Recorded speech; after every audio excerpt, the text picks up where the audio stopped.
Hi guys, so I'm going to tell you guys a little bit about cerebral palsy today. So basically, what is it? It is a group of non-progressive syndromes that affect the brain. So these can lead to motor dysfunction, and it usually starts happening early in infancy. So this is one of the most common disorders that can cripple children, as you can see in these pictures.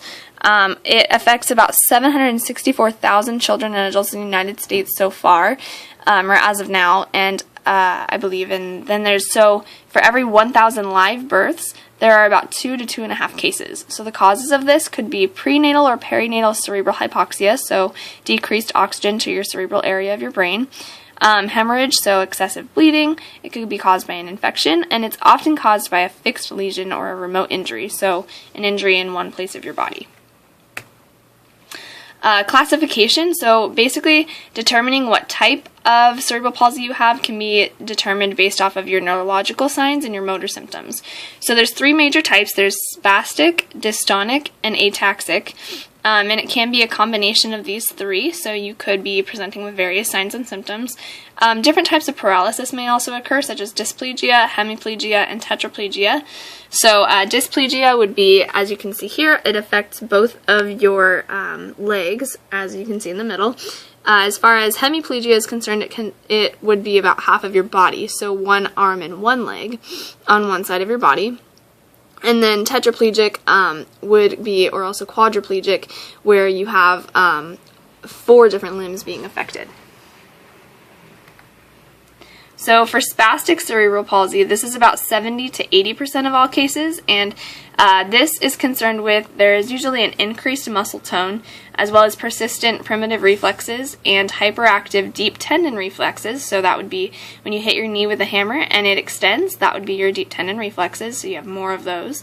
There's clonus, as well as you have your extremities are really rigid, and you could also have scoliosis or contractures. For dystonic cerebral palsy, this is about 10 to 20% of all cases, and this is associated with extreme difficulty in your fine motor coordination and purposeful movements. So your movements are going to be sort of stiff, uncontrolled, and abrupt, and this is caused because of the injury that happens to the basal ganglia or the extrapyramidal tracts.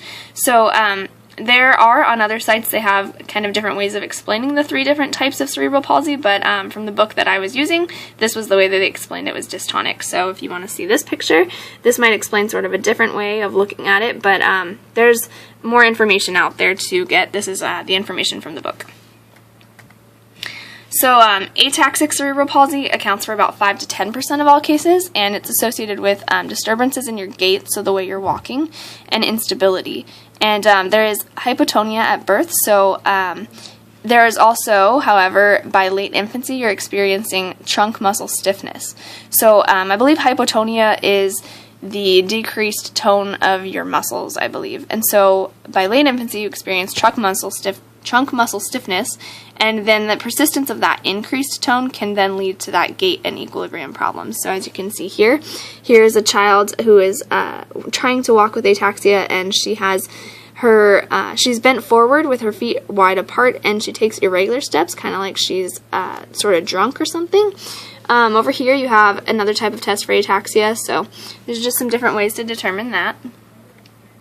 You could also have a mixed disorder of cerebral palsy, which is about 13% of all cases, and it's associated with symptoms of each of the 3 cerebral palsy types that we just mentioned. So it could be various signs and symptoms and not really too hard cut. Other manifestations of cerebral palsy include associated neurologic disorders, so that would be seizures, which occur in about 50% of cases, intellectual impairment in about 67% of cases, which could be mild to severe. There's also vision problems that may occur, or problems with your communication. You may have breathing problems, or bladder and bowel problems as well, or there's also disabilities with your orthopedic system. Treatment for cerebral palsy, so basically as you grow and develop, the clinical picture of what cerebral palsy may look like can change. So in order to be effective with this treatment, we need to make sure that we are doing an ongoing assessment, evaluation, and revision of overall management plans. So we need to be constantly watching the child and reevaluating our plan as we go. Medications that typically help would be oral baclofen, intrathecal baclofen infusion, and botulinum toxin injections. And family-focused interdisciplinary team management has proven to have the best treatment outcomes so far.